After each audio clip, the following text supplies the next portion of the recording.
Paul.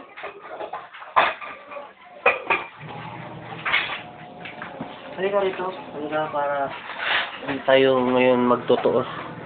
Hiniyangan mo lang yung mukha mo. Halika, kukuha ko ng supply.